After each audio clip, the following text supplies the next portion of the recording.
अस्सलाम वालेकुम। Ninth class biology chapter number 8 bioenergetic topic is dark cycle. Last lecture में हमने लाइट रिएक्शन पढ़ा था कि कैसे उसके अंदर रिएक्शन होता है, लाइट को एब्जॉर्ब करते ही उसके इलेक्ट्रॉन हाई एनर्जी इलेक्ट्रॉन हो जाते हैं, ठीक है। और फिर वो क्लोरीन को ये जो है रिलीज होते हैं क्लोरीन के थ्रू। आज हमने डार्क रिएक्शन पढ़ना है जिसको हम कैल्विन साइकिल भी कहते हैं। इस फेज में carbon dioxide is reduce to make glucose. Carbon dioxide reduce होगा, कम हो जाएगा, क्या बनाने के लिए? ग्लूकोज बनाने के लिए, ठीक है। ये जो डिटेल है ये किसने डिस्कवर की थी? मेल्विन कैल्विन ने। ये जो साइकिल है इसकी डिटेल मेल्विन कैल्विन ने डिस्कवर की थी, इसीलिए इसको कैल्विन साइकिल भी कहा जाता है। अब हम पढ़ते हैं डार्क रिएक्शन है क्या। कार्बन डाइऑक्साइड के जो मॉलिक्यूल्स हैं, ये आपने कहा है कि कार्बन डाइऑक्साइड को रिड्यूस करके आपने क्या करना है, इसमें आपने इसका ग्लूकोज बनाना है। नहीं, वो इसने डिस्कवर नहीं किया था, वो कर्व ने आई थिंक। जी, CO2 कार्बन डाइऑक्साइड के जो मॉलिक्यूल्स हैं वो कंबाइन हो जाएंगे 5 कार्बन के एटम के साथ। जब वो 5 कंपाउंड के साथ मैच होंगे, कंबाइन होंगे 5 कार्बन के कंपाउंड के साथ, तो वो 6 कार्बन बन जाएंगे। 5 कार्बन ऑलरेडी है, जब आपने CO2 को उसके साथ ऐड किया तो उसका C भी जाके उसी के साथ अटैच हो जाएगा। अब वो 5 की बजाय कितने कार्बन हो जाएंगे? 6 कार्बन हो जाएंगे। ये जो 6 कार्बन कंपाउंड है अनस्टेबल है, अभी अनस्टेबल है। ये स्प्लिट हो जाएंगे, टूट जाएंगे और क्या बना देंगे? 3 कार्बन डाइऑक्साइड बना देंगे, 3 कार्बन के कंपाउंड बना देंगे। उसके बाद उन्होंने कहा है, सबसे पहले दोबारा रिपीट करती हूँ, कार्बन डाइऑक्साइड के कंपाउंड जब मॉलिक्यूल जब जाके 5 कार्बन के साथ कंबाइन होंगे तो वो क्या बना देंगे? 6 कार्बन कंपाउंड बना देंगे। अब ये जो 6 आपको कार्बन कंपाउंड मिल गए हैं ये अनस्टेबल हैं और ये क्या होंगे? स्प्लिट हो जाएंगे, टूट जाएंगे, 3 कार्बन कंपाउंड बना देंगे, ठीक है। 6 से वो कितने हो गए हैं? 3 हो गए हैं। जो 3 कार्बन के compound are reduce to 3 carbon carbohydrate by using ATP. ये जो उसमें से 3 कार्बन के कंपाउंड कम हुए हैं, ये कार्बोहाइड्रेट के क्यों हुए? इन्होंने एटीपी को यूज किया है। बाय यूजिंग एटीपी, एटीपी को यूज करके वो अलग हो गए हैं और हाइड्रोजन को यूज करके उन्होंने क्या बनाया है? NADPH बनाया है, ठीक है। NADP में जब H हाइड्रोजन के आयन ऐड हो तो वो हाइड्रोजन NADPH हो जाता है और ये प्रोड्यूस होगा लाइट रिएक्शन में। अब जो 3 कार्बन कार्बोहाइड्रेट हैं वो मिलके क्या बनाएंगे? ग्लूकोज के मॉलिक्यूल्स। फिर बाकी के 3 कार्बन जो हैं वो यूज करेंगे रीजनरेट द ओरिजिनल, उसे दोबारा हम बना लेंगे वही पहले वाले 5 कार्बन कंपाउंड। और ये जो स्टेप है ये इसमें आप यूटिलाइज करोगे, इस्तेमाल करोगे एटीपी को। दोबारा समझाती हूँ, दोबारा सुनो। तो आपका जो कार्बन डाइऑक्साइड है, पौधे में कार्बन डाइऑक्साइड है, उसने कंबाइन होना है, किसके साथ कंबाइन होना है? 5 कार्बन के मॉलिक्यूल्स के साथ। अब वो जब उसके साथ कंबाइन होगा तो वो 5 की बजाय क्या बना देगा? उसे 6 कार्बन बना देगा। अब वो 6 जो है वो अनस्टेबल है, वो स्प्लिट होंगे, टूटेंगे और क्या बना देंगे? 3 मॉलिक्यूल्स बना देंगे, ठीक है। अब ये जो 3 कार्बन के कंपाउंड है ये रिड्यूस होके 3 कार्बोहाइड्रेट रिड्यूस टू 3। जी, हम डिस्कस कर रहे थे कि कार्बन डाइऑक्साइड जब 5 कार्बन कंपाउंड के साथ कंबाइन होगा तो उसे 6 कार्बन कंपाउंड बना देगा, कार्बन डाइऑक्साइड के मॉलिक्यूल।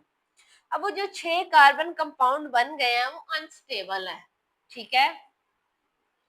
वो अनस्टेबल है, वो आप देखो उधर 3 मॉलिक्यूल्स हैं उसके, वो अनस्टेबल है। अब वो अलग हो गए हैं, ठीक है, वो स्प्लिट हो गए हैं और उन्होंने 3 कार्बन कंपाउंड बना लिए। 6 जो मॉलिक्यूल है वो स्प्लिट हुए और उन्होंने क्या बना दिया? 3 कार्बन कंपाउंड बना दिए। अब ये जो 3 कार्बन है इसको आपने यूज करना है किसके लिए? 3 कार्बन कार्बोहाइड्रेट। आपको नजर आ रहा है वो बिल्कुल सेंटर में नीचे लिखा हुआ है 6 मॉलिक्यूल ऑफ 3 कार्बन कार्बोहाइड्रेट, ठीक है। वो फर्स्ट स्टेप देखो 3 थे, उससे बैक साइड पे आओ, वो 3 मॉलिक्यूल जब 5 के साथ जुड़े तो उन्होंने अभी वो 5 ही है, नीचे आके वो 6 मॉलिक्यूल्स बन गए। 6 जब सेपरेट हुए तो 6 ने क्या बना दिया, 3 कार्बन कंपाउंड बना दिया। अब उसके 3 एक साइड पे हो गए, 3 एक साइड पे हो गए। ये जब बने हैं, ये अलग हुए हैं, तो इन्होंने क्या यूज किया है, साइड पे से आपको एटीपी और एनएडीपीएच नजर आ रहा होगा। इन दोनों को यूज किया है किसने, कार्बोहाइड्रेट ने एटीपी को यूज किया और हाइड्रोजन ने एनएडीपी बना दिया उसे, ठीक है। एटीपी को यूज करके एनएडीपी बनाया है। ये सारा कुछ क्यों बनाया उन्होंने, ग्लूकोज बनाने के लिए। ग्लूकोज नजर आ रहा है आपको, ग्लूकोज बनाने के लिए उन्होंने इसे यूज किया। अब उनका कहना है कि ये जो आगे 3 कार्बन कंपाउंड है ये यूज होंगे दोबारा रीजनरेट करने के लिए ओरिजिनल 5, ऊपर इसके ओरिजिनल 5 वाले दोबारा से रीजनरेट हो जाएंगे 5 मॉलिक्यूल्स। वो 5 मॉलिक्यूल जब रीजनरेट होंगे तो इस स्टेप में एटीपी क्या होगी, यूटिलाइज होगी। बस ये इतना सा प्रोसेस है, आपको इसे समझना है और इसे याद रखना है। इसके बाद हम डिस्कस करते हैं रोल ऑफ क्लोरोफिल। अगर आपने लास्ट लेक्चर में मैंने कहा कि फोटोसिंथेसिस हो रही है तो क्लोरोफिल ने लाइट को एब्सॉर्ब करना है। अब क्लोरोफिल का क्या रोल है, उसका क्या काम है फोटोसिंथेसिस में, आज हम वो पढ़ते हैं। थैलाकोइड मेम्ब्रेन जो है क्लोरोप्लास्ट की, पौधे के अंदर क्लोरोप्लास्ट होता है, उसके अंदर थैलाकोइड मेम्ब्रेन होती है, उसके अंदर एक पिगमेंट होता है। उस पिगमेंट को आप क्या कहते हो, क्लोरोफिल ए पिगमेंट कहते हैं, ठीक है। जो क्लोरोफिल ए पिगमेंट है ये क्या है, ये मेन पिगमेंट है, जरूरी पिगमेंट है। सबसे पहले बात सुनो, क्लोरोप्लास्ट की थैलाकोइड मेम्ब्रेन है, उसके अंदर एक पिगमेंट है, ठीक है। वो पिगमेंट जो उसे क्या कहोगे, क्लोरोफिल ए कहोगे। ये जो क्लोरोफिल ए है ये क्या है, मेन पिगमेंट है। इसके अलावा बाकी के जितने भी पिगमेंट्स हैं वो सारे क्या है, एक्सेसरी हैं। उसमें क्या आ जाएंगे, क्लोरोफिल बी और कैरोटीनाइड, ठीक है। ये दो क्या है, एक्सेसरी हैं। अगर आपसे पूछा जाए कि मेन पिगमेंट कौन सा है तो आप क्या कहेंगे, क्लोरोफिल ए। और अगर आपसे पूछा जाए एक्सेसरी पिगमेंट कौन सा है तो आप क्या कहेंगे, क्लोरोफिल बी एंड कैरोटीनॉइड। ये जो पिगमेंट हैं ये सनलाइट को एब्जॉर्ब करते हैं और कन्वर्ट कर देते हैं उसको केमिकल एनर्जी में। सन से लाइट ली है, वो लाइट को अब उन्होंने लेके किसमें कर दिया, केमिकल में। जैसे सोलर सिस्टम है वो सूरज की रोशनी को लेता है और आपको क्या देता है, बिजली बना देता है, ठीक है। ऐसे ही बेटे ये जो है पौधा उस सनलाइट को लेके क्या बना देगा, उसके केमिकल एनर्जी बना देगा। क्यों, फोटोसिंथेसिस के लिए, फोटोसिंथेसिस के लिए वो जरूरी है। और ये सिर्फ अभी जितनी भी टोटल लाइट है उसमें से सिर्फ 1% होती है जो आके पत्ते की सरफेस पे गिरती है, ठीक है, और पत्ता उसे एब्सॉर्ब करता है। कितने परसेंट, एमसीक्यूज है इसे अंडरलाइन करें, सिर्फ 1% जो है लाइट वो पत्ते की सरफेस पे गिरती है, light falling on the leaf surface is absorb, सिर्फ इतनी एब्सॉर्ब होती है। अब जो ब्लू और रेड लाइट है ना वो ज्यादा फोटोसिंथेसिस को कैरी करती है। अगर ब्लू और रेड लाइट आ जाएगी, प्लांट को मिल जाएगी तो फोटोसिंथेसिस ज्यादा होगी, उसका प्रोसेस ज्यादा होगा। डिफरेंट पिगमेंट जो है ना डिफरेंट, अभी उससे पहले हमने बात किया था कि एक थैलाकोइड मेम्ब्रेन क्लोरोप्लास्ट की, इसके अंदर पिगमेंट है और पिगमेंट क्या करते हैं, लाइट को अपने अंदर एब्सॉर्ब करते हैं। वो जो लाइट है वो जाके इन पिगमेंट में एब्सॉर्ब होगी, क्लोरोफिल ए में या क्लोरोफिल बी और carotenoid.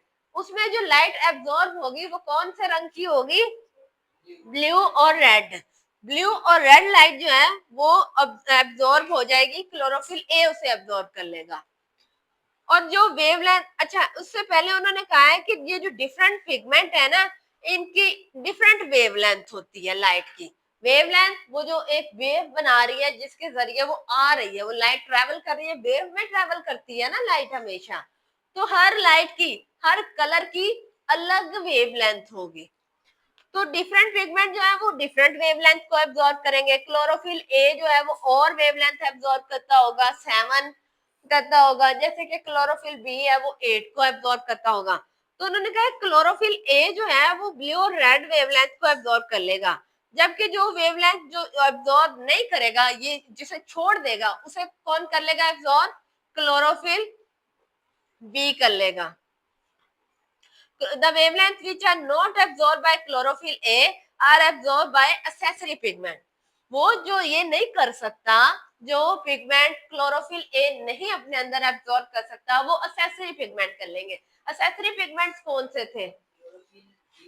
Chlorophyll B and carotenoid. ठीक है, दोबारा आपको बताती हूँ कि प्लांट के अंदर उसके जो क्लोरोप्लास्ट के अंदर थैलाकोइड मेम्ब्रेन है, उसके अंदर पिगमेंट है. एक पिगमेंट का नाम है क्लोरोफिल ए और दूसरे का नाम क्या है?